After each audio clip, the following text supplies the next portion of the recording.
இட்லி மாவு பவுடர் எப்படி ரெடி பண்ணுறதுன்னு சொல்லிட்டு பார்க்கலாங்க. நீங்கள் நார்மலாக அரிசி உளுந்து ஊற வச்சு அரைச்சி அதை புளிக்க வச்சு பண்ணுற இட்லி எந்த அளவுக்கு சாஃப்ட் அண்ட் டேஸ்ட்டாக கிடைக்குதோ அதே மாதிரி தான் இதுவும் இருக்கும். ரெண்டுக்கும் எந்த வித்தியாசமுமே உங்களுக்கு பெருசாக தெரியாது. அவ்வளோ சூப்பரான இட்லி மாவு பவுடர் ரெடி பண்ணுறதுக்கு சின்ன சின்ன டிப்ஸ் எல்லாம் இந்த வீடியோவில் சொல்லியிருக்கேன். சின்ன வீடியோ தான், வீடியோ வந்து ஸ்கிப் பண்ணாமல் பார்த்தீங்க அப்படின்னா தான் பர்ஃபெக்டான இட்லி வந்து இதே மாதிரி நீங்களும் ரெடி பண்ண முடியும். நிறைய ஒர்க்கிங் உமன்ஸ் இருக்கீங்க அப்படின்னா கண்டிப்பாக அவங்களுக்குலாம் ரொம்ப யூஸ்ஃபுல்லாக இருக்கும். வெளியூரில் தாங்கி நீங்களே சமைச்சு சாப்பிட்டு வேலை செய்கிறீங்க அப்படின்னாலுமே இந்த மாதிரி ரெசிபியை நினச்ச உடனே நீங்கள் செஞ்சுக்க முடியும். வெளிநாட்டில் இருக்கீங்க அப்படின்னாலும் இந்த பவுடரை ரெடி பண்ணி எடுத்துகிட்டு போயிட்டீங்க அப்படின்னா ஒரு 5-6 மாதத்துக்கு கவலையே படாமல் நினைக்கிற டைம்லலாம் நீங்கள் அழகாக இட்லி செஞ்சு சாப்பிட முடியும். இப்போ வாங்க நம்ம இந்த இட்லி ரெசிபி எப்படி பண்ணுறதுன்னு சொல்லிட்டு பார்க்கலாம். இதுக்கு வந்து 1/2 கிலோ அளவுக்கு இந்த படி இருக்கு இல்லையா, அந்த படியில் 1/2 கிலோ அளவுக்கு நான் வந்து இட்லி அரிசி வந்து எடுத்திருக்கேன். இட்லி அரிசி ரொம்ப பொடியாக இருக்கிற மாதிரி பார்த்து வாங்காதீங்க. வாங்கும்போது கொஞ்சம் பெருசாக இருக்கிற மாதிரி அரிசி பார்த்து வந்து வாங்கிக்கோங்க. இந்த படியில் தான் நான் இன்றைக்கி எடுத்திருக்கேன். 1/2 கிலோ படி இது. இப்போ எடுத்த அரிசியை நல்லா தண்ணி ஊற்றி இதை ஒரு 2 தண்ணி ஊற்றி நல்லா வாஷ் பண்ணிவிட்டு தண்ணியை நல்லா ட்ரை பண்ணிவிட்டு இந்த அரிசியை வந்து காய வச்சு எடுத்துக்கோங்க. இப்போது அதே படியில் வந்து 1/2 படி வந்து நான் உளுத்தம்பருப்பு எடுத்திருக்கேன். உளுத்தம்பருப்பு நல்ல பெஸ்ட் குவாலிட்டியாக உருட்டு உளுந்து இருக்கு இல்லையா, நல்ல நமக்கு உபரி கொடுக்கும் பாருங்கள், அந்த மாதிரி உளுந்தை பார்த்து வாங்கிக்கோங்க. அப்போ தான் இட்லி நல்லா புசு புசுன்னு வரும். அப்புறம் நம்ம என்ன சேர்க்க போகிறோம்னு பார்த்தீங்கன்னா இந்த மாதிரி அவல் வந்து சேர்த்துக்கோங்க. இந்த படியில் ஒரு 1/4 படி அளவுக்கு நீங்கள் அவல் வந்து சேர்த்திங்கன்னா போதும். ஒரு படி வந்து அரிசி சேர்த்துருக்கோம், 1/2 படி வந்து உளுத்தம்பருப்பு சேர்த்துருக்கோம், 1/4 படி வந்து அந்த அவல் வந்து சேர்த்துருக்கோம். கூடவே வந்து ஒரே ஒரு கைப்பிடி அளவுக்கு, அதாவது ஒரு கைப்பிடி கூட வராது, ஒரு 1/2 கைப்பிடி அளவுக்கு நீங்கள் வந்து மாவு ஜவ்வரிசி இருக்கு இல்லையா, அது வந்து சேர்த்துக்கோங்க. இப்போ எல்லா பொருளும் ரெடியாக இருக்குது. இதை நம்ம வந்து வறுக்க ஆரம்பிச்சிடலாம். நல்ல வெயிலில் மொறுன்னு காய வச்சு எடுத்துட்டீங்க அப்படின்னா நீங்கள் வந்து வறுக்க தேவையில்ல. நீங்கள் லைட்டாக தான் காய வச்சிருக்கேன், லேசாக ஈரம் இருக்க மாதிரி இருக்குது அப்படின்னு நினச்சிங்கன்னா கூட நீங்கள் இந்த மாதிரி வந்து வறுத்து எடுத்துக்கலாம். வறுக்கும் போது பார்த்தீங்கன்னா அடுப்பை நல்லா லோ ஃப்ளேமில் வச்சுக்கோங்க.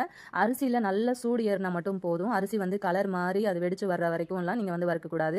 இப்படி கையில் நம்ம தொட்டு பார்க்கும்போது நல்ல சூடு இருக்கும். அந்த டைமில் இதை வந்து நம்ம தனியாக ஒரு பிளேட்டுக்கு வந்து மாற்றிக்கலாம். இப்போ இந்த உளுத்தம் பருப்பையும் வந்து நம்ம அதே பேனில் வந்து கொட்டி வறுத்து எடுத்துக்கலாம். ரொம்ப நேரம் வறுக்கக்கூடாது. நான் அரிசிக்கு எப்படி வறுத்தனோ கலர் மாறாமல் அதில் நம்ம தொட்டு பார்க்கும்போது மட்டும் நமக்கு நல்ல சூடு இருக்கணும், அவ்வளோதான். முடிஞ்ச வரைக்கும் லோ ஃப்ளேமில் வந்து வச்சு வறுத்துக்கோங்க. ஒரு 2 நிமிஷம் அந்த உளுத்தம் பருப்பை வறுத்த கையோடையே நம்ம எடுத்து வச்சிருக்கிற அவளையும் வந்து உள்ளுக்குள்ள கொட்டி அதையும் ஒரு 2 செகண்ட் வந்து வறுத்து விடுங்க. அதுக்கப்புறம் ஒரு பிஞ்சு இல்லைனா ஒரு 1/2 ஸ்பூன் அளவுக்கு நீங்கள் வந்து வெந்தயம் வந்து சேர்த்துக்கலாம். அதையும் சேர்த்துக்கிட்டு ஒரு 2 நிமிஷம் வறுத்து விட்டதுக்கப்புறம் இதையும் தனியாக ஒரு பிளேட்டில் கொட்டி நல்லா ஆற வைங்க. நம்ம வறுத்த எல்லா பொருட்களுமே வந்து நல்லா ஆறணும். இதெல்லாம் நம்ம வறுத்து ஏன் செய்கிறோம் அப்படின்னா நம்ம மாதக்கணக்காக ஸ்டோர் பண்ணி வச்சு செஞ்சு சாப்பிட போகிறோம் அப்படிங்கிறதுக்காக தான். அப்போ தான் சீக்கிரத்தில் உங்களுக்கு இது வந்து கெட்டு போகாமல் நல்லா ஃப்ரெஷ்ஷாக ரொம்ப நாளுக்கு வந்து இருக்கும். ஸோ அதுக்காக தான். இப்போ இது எல்லாத்தையுமே நல்ல ஃபேன் காற்றுல ஆற வச்சு எடுத்துக்கோங்க. ஆறுனதுக்கு அப்புறமா ஃபஸ்ட்டு வந்து தனியாக அரிசியை மட்டும் வந்து அரைச்சி எடுத்துக்கோங்க. அரிசி அரைக்கும் போது நீங்கள் எப்படி அரைக்கணும்னு பார்த்தீங்கன்னா நைஸாக இடியாப்ப மாவு மாதிரி அரைச்சிடக்கூடாது. நம்ம ரவை இருக்கும் இல்லையா, உப்புமா பண்ணுற ரவையை விட இன்னும் கொஞ்சம் சின்னதாக வந்து அரைச்சி எடுத்துக்கோங்க. கை வச்சு நீங்கள் மாவை தொட்டு பார்க்கும்போது நல்லா நரன்னு இருக்கும் பாருங்கள், அந்த மாதிரி வந்து மாவை வந்து அரைச்சி எடுத்துக்கோங்க. அதாவது நம்ம இட்லிக்கு நார்மலாக அரிசி ஊற வச்சு அரைக்கும் போது ஒரு மாதிரி நறுன்னு வரும்போது எடுப்போம் இல்லையா, அதே மாதிரி தான் இதுவும். அந்த மாதிரி அரைச்சி எடுத்துக்கோங்க.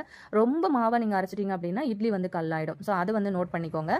அரைச்ச மாவை இந்த மாதிரி ஒரு சல்லடை யூஸ் பண்ணி நல்லா சலிச்சு எடுத்துக்கோங்க. பாருங்கள் எவ்வளோ திப்பி வந்திருக்கு அப்படின்னு சொல்லிட்டு. அந்த சல்லடையில் இருக்கிற திப்பியை நான் திரும்பவும் மிக்ஸி ஜாரில் வந்து சேர்த்துருக்கேன். இது கூட இப்போ ஆற வச்சு எடுத்து வச்சிருக்கிற உளுத்தம்பருப்பு, அவல், ஜவ்வரிசி இது எல்லாத்தையுமே வந்து சேர்த்து நல்லா நைஸாக அரைச்சிக்கோங்க. அரிசியை மட்டும்தான் நம்ம கொஞ்சம் ரவை மாதிரி அரைக்க சொல்லியிருந்தேன். இதை வந்து நீங்கள் நல்ல சாஃப்டாகவே வந்து அரைச்சி எடுத்துக்கோங்க. பாருங்கள் மாவு உங்களுக்கு பார்க்கும்போது தெரியும் எந்த அளவுக்கு நல்லா சாஃப்டாக இருக்குன்னு சொல்லிட்டு. இப்போ இது ரெண்டுத்தையும் வந்து ஒன்றா மிக்ஸ் பண்ணிக்கோங்க. வேணும் அப்படின்னா இதை சளிச்சு எடுத்துக்கோங்க. எனக்கு நல்லாவே வந்து அரைப்பட்டுருச்சு. ஸோ எந்த இடத்துலையும் திப்பி இல்லை அப்படிங்கிறதுனால நான் ஃபுல்லாகவே அப்படியே கொட்டி கை வச்சு மாவை இந்த மாதிரி வந்து கலந்து விடுங்க. மாவு நல்லா மிக்ஸ் ஆகணும். வேணும்னா சல்லடையில் மொத்த மாவையும் ஒன்றா கொட்டி திரும்ப ஒரு தடவை சளிச்சு விட்டிங்க அப்படின்னா மாவு எல்லாமே வந்து நல்லா மிங்கல் ஆகிடும். ஸோ அதுக்கப்புறம் நல்ல சுத்தமான ஈரம் இல்லாத ஒரு கண்டெய்னரில் இந்த மாவை வந்து மாற்றிக்கோங்க. மாவு வந்து நீங்கள் ஸ்டோர் பண்ணி வைக்கும்போது அந்த பாத்திரத்தில் ஈரம் இருக்கக்கூடாது. அதே மாதிரி மாவு வந்து சூடாக இருக்கவே கூடாது. நல்லா முடிஞ்ச வரைக்கும் ஆற வச்சுட்டு அதுக்கப்புறம் வந்து போட்டு ஸ்டோர் பண்ணி வச்சுக்கோங்க. இப்போ நான் இட்லி ஊற்றுறதுக்காக தேவையான அளவுக்கு 2 கரண்டி அளவுக்கு மாவு எடுத்திருக்கேன். கூடவே கொஞ்சமாக உப்பு வந்து சேர்த்துருக்கேன். உப்பு சேர்த்ததுக்கு அப்புறமா கொஞ்சமாக தண்ணியை ஊற்றி கை வச்சு கலங்க இந்த மாவை. கரண்டி எதுக்குமே யூஸ் பண்ணாதீங்க. கை வச்சு தான் முடிஞ்ச வரைக்கும் நீங்கள் வந்து இந்த மாவை மிக்ஸ் பண்ணணும். கட்டிகள் இருக்கக்கூடாது. எதுக்காக கை யூஸ் பண்ணணும் அப்படின்னு பார்த்தீங்கன்னா நம்ம கை சூடு வந்து அந்த மாவில் இறங்கணும். எந்த அளவுக்கு நான் அடித்து கலக்குறீங்களோ அந்த அளவுக்கு கலக்கி விடுங்க. அப்போ தான், ஏன்னா நம்ம வந்து இதை கிரைண்டரில் அரைக்கலை, மிக்சியில் தான் நம்ம வந்து பவுடர் பண்ணியிருக்கோம். ஸோ இதை வந்து நம்ம கிரைண்டரில் அரைச்ச மாவு மாதிரி நல்ல கை வச்சு கலந்து மிக்ஸ் கொடுத்து கொண்டு வரணும். நம்ம இட்லிக்கு மாவு கலந்து வைக்கும்போது எப்படி ஒரு பதத்தில் வைப்போம் அதே மாதிரி சேம் வந்து பண்ணிக்கோங்க.